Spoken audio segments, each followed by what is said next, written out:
We know how you want it to be, but sometimes Welcome these to the things Grounds are for bigger Sculpture. than you think. And you want to go back to New Jersey, but sometimes New Jersey's not as big as you think. The city is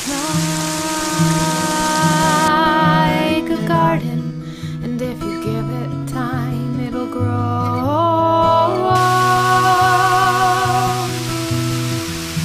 The ocean's only 7 hours wide, so sometimes these things are smaller than you think. All you see is the edge of the tide. In this episode, we will return to the Yuri Holishin studio.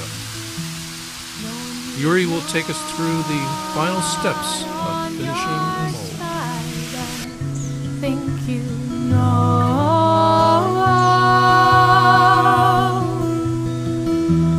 Hold on. I'm your host, Rich Butterfields. Hold on. See today you're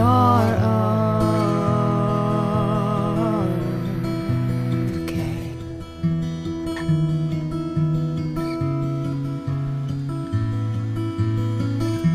We know exactly what you want, but sometimes what you have is more than you think. And you want to go back to New Jersey, but sometimes New Jersey's not as big as you think. Come on in. When I You will hear more from the late Isaac Whitkin as Yuri finishes his work.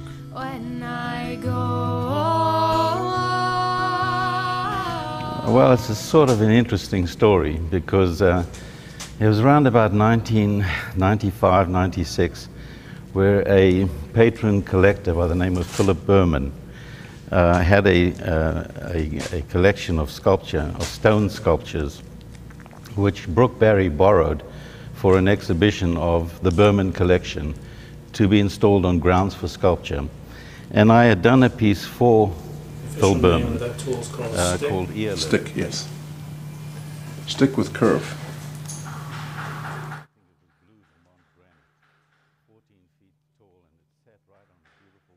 All right, here we go. We have mixed this up. It's time to paste it on. So what phase are we in now? What we're doing right now is we're doing a face coat of the piece. This is to give the surface texture as well as, like for instance, Now, is this the same type of material you're using, or is this? now this is a different material. This is called, it's a Mold Max 30, which is more of a liquefied, not totally liquefied, as you can see it's kind of in a pasty state. But it allows me to, one, get some of the details. Also, when using the putty, which I have up there, if I'm just using it straight, I'll have a tendency to have air bubbles. And this will also alleviate the air bubble process. And it gives me a stronger surface that when I'm modeling with the putty. On the hair parts I didn't have to worry that much about, but if I'm going into the, the face and the eyes and all that, if I'm pushing with the putty, I will actually press the clay. And so I want to avoid that process by having a face coat or a rubber that sort of backs up or takes the cushion of my pressing. Needless to say, I think it was worth it. And the wonderful thing about it is that Brooke Barry, who's the director of the place, is sensitive enough to give artists carte blanche to choose the location that they want their work, with the assumption that artists know best how they like their work to be seen. And so I was grateful to be able to pick the site for the work. And I wanted the long distance with a lake in the background, the sky in the background as well. And I made a form that was basically triangular, which kind of reflected the gazebo shape, the triangular shape of the gazebo. So I tried as much as possible. Okay, once that I have completed with the face coating, now I'm strengthening the face coat with the Pollo putty, and to give it a little more thickness and also resilience to that point. As you can see, the face coating has covered most of the detailed parts, and then what I'm actually doing is just reinforcing that area. Try to go through the entire piece with this prior to working out my separations of making the parts to the mold. Now, how thick will you make this? I'll make it about a 1/4 inch thick. I don't have to have it too much because of the silicone does make it a lot more stronger than say any other rubber. And I can keep down the weight of the mold as well this way. Are there other similar sculpture gardens that compare to this one? Well, there are a lot of other places, but they're much grander in scale and somewhat more impersonal. There's an intimacy about this Grounds for Sculpture. It's only 18 acres, I believe, or just a little bit more. And one feels that your sculpture isn't sort of lost in the breadth of a landscape. You can still have a person-to-person relationship to the sculpture in a very intimate environment. And I like that. I think sculpture is a sort of a thing for private contemplation, and not necessarily something that's grandly displayed in an infinite landscape that gets overwhelmed by nature.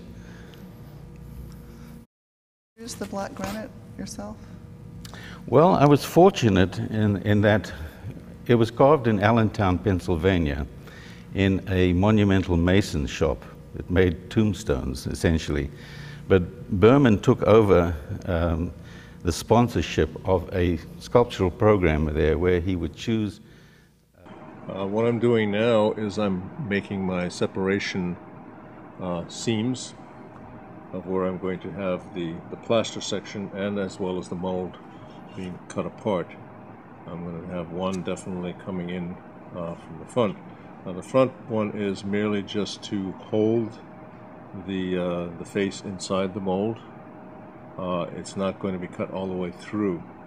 Areas that I will be cutting through will be around the top of the head, over around the ears to the side. This will simply just be there to hold it in position so that the mold does not move in, or the rubber does not move inside the mold itself.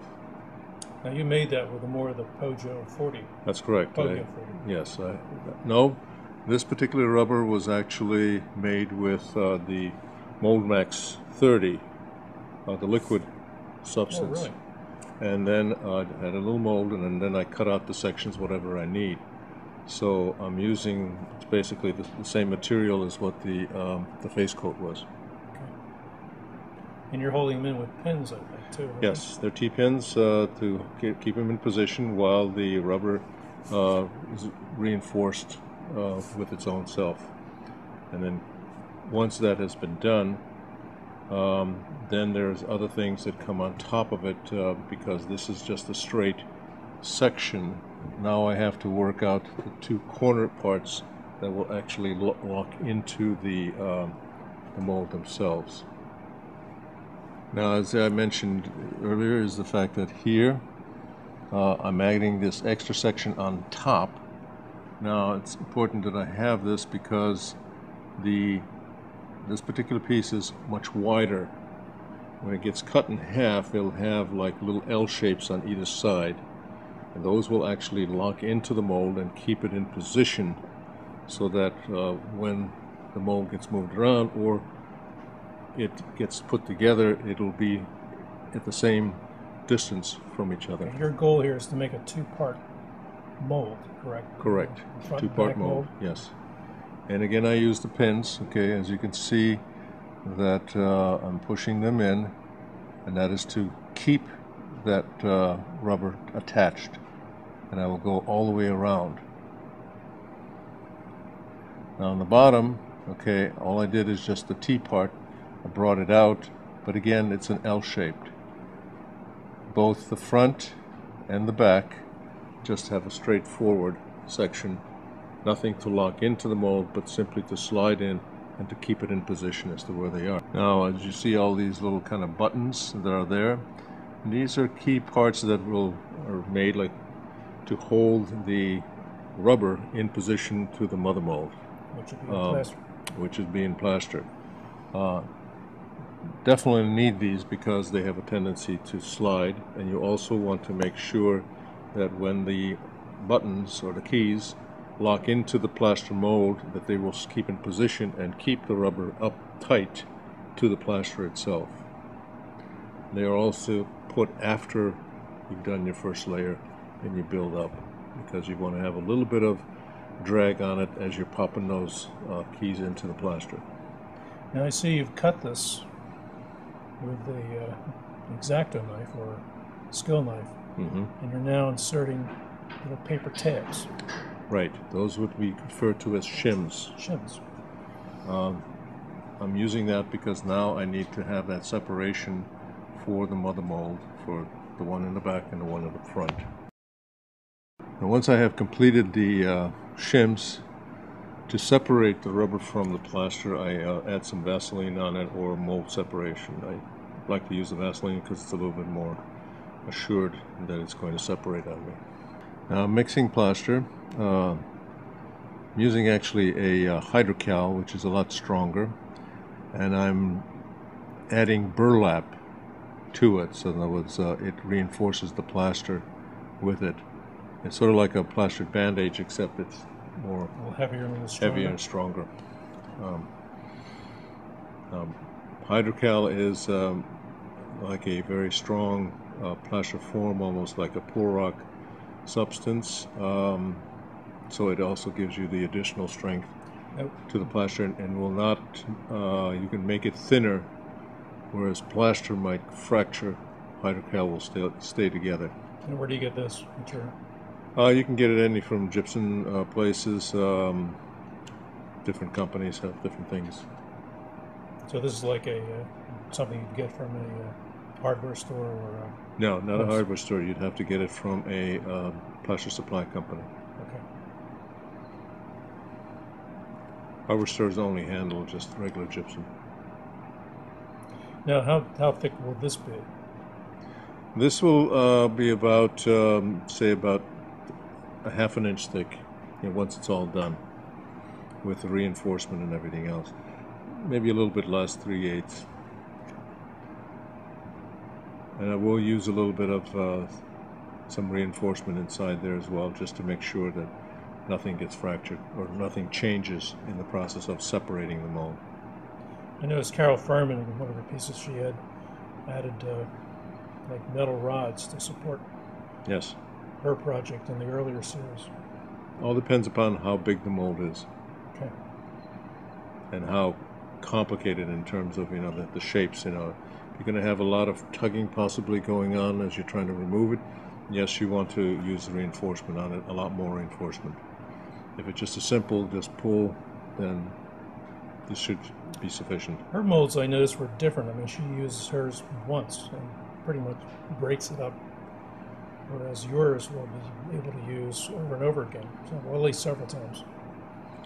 Well, I presume that that she uses what is referred to as waste molds, that they're done in plaster. Did she call it a waste mold? Waste mold. That is one print only, and you destroy the piece.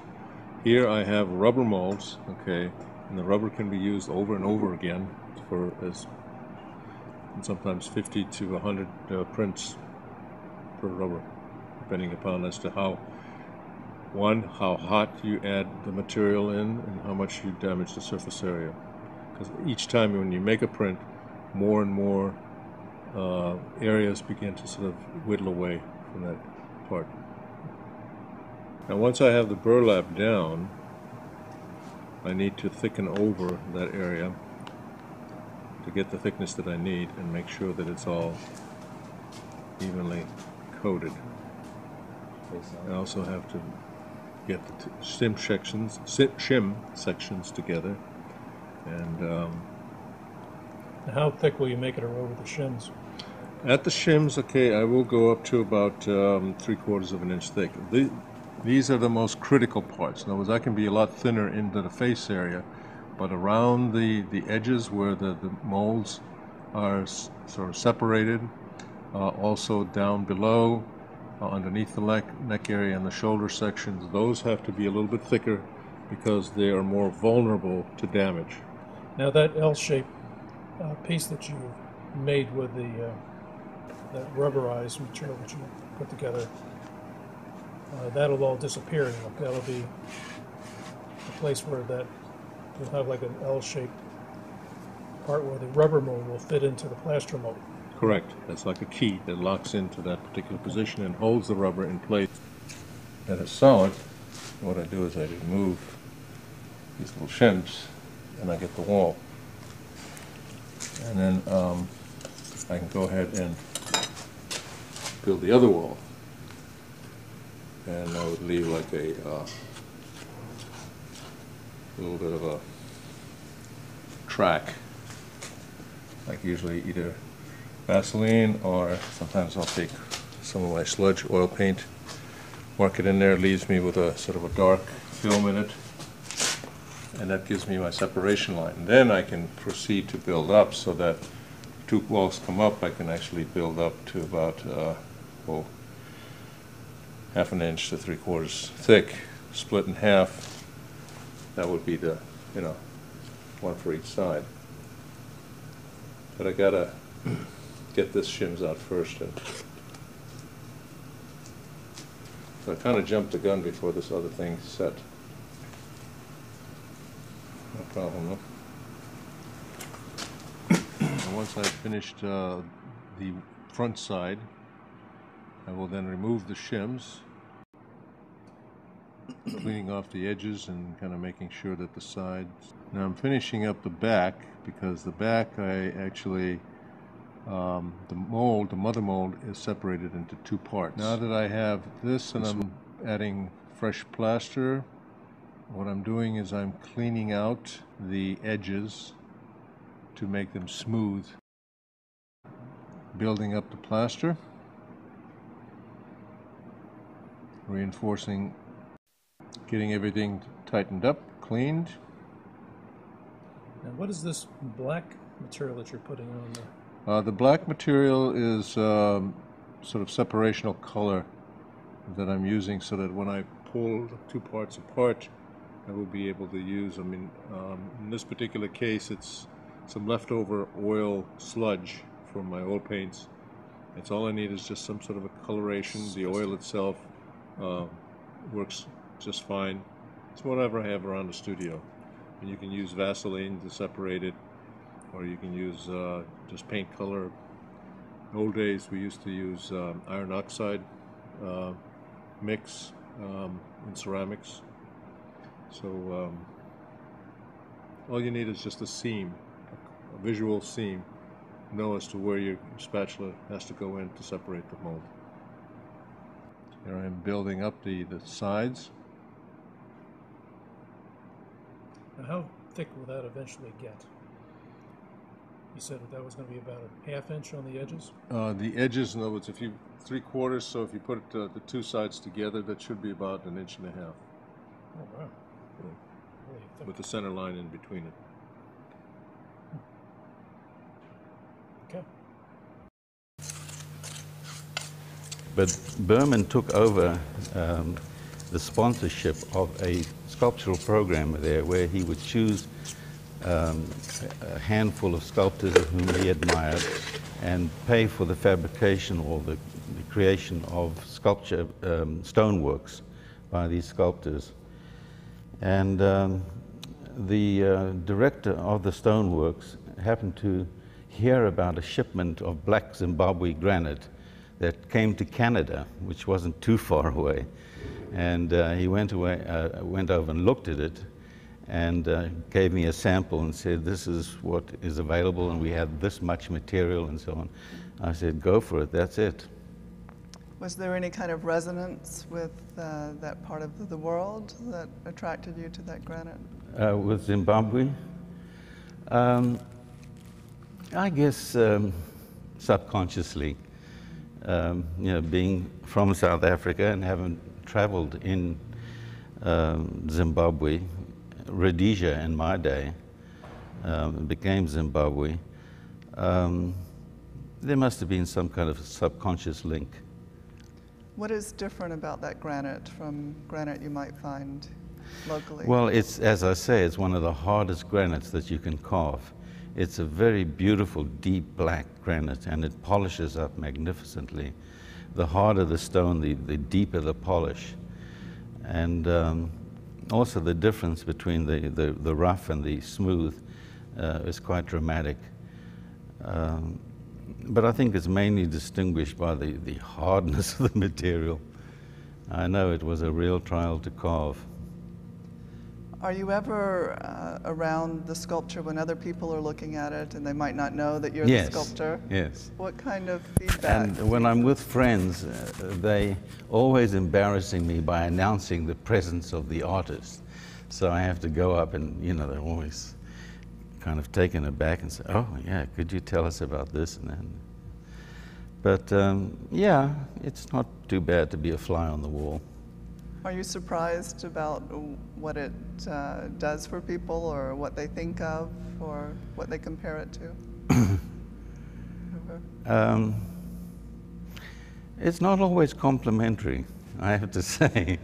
Well, let's not go there. But when it is, it's gratifying. I must say that, when you are communicating your experience to someone else and they are sensing it or feeling it, it's the most gratifying thing an artist can experience. Who was the first one to say that it had Egyptian motifs? Well, it's not so much the motif, but it was the sense of permanence of Egyptian art. I wanted to make it triangular, basically, because there's nothing more fundamental than a pyramid, something growing out of the earth with this point, and it really sort of belongs, it's grounded onto the earth, and then it rises up like that. And I wanted to express something of the permanence of great Egyptian sculpture and architecture. Please tell us about Hawthorn Tree 2.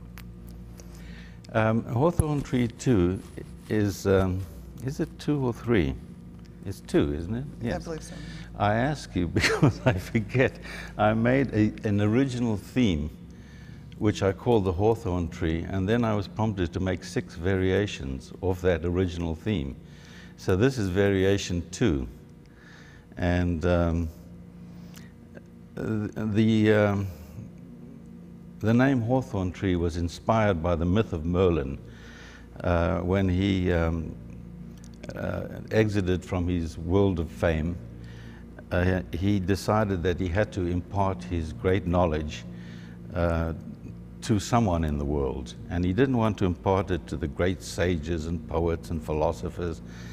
But he chose a wood nymph instead, called Ninian, which is a sort of metaphor for giving it back to nature. And he would meet her every morning under the shade of a hawthorn tree and teach her different manifestations of his magic.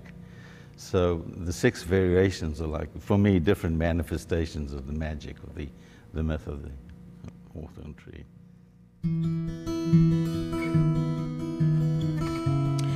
Yuri will continue to finish the mold for the next episode.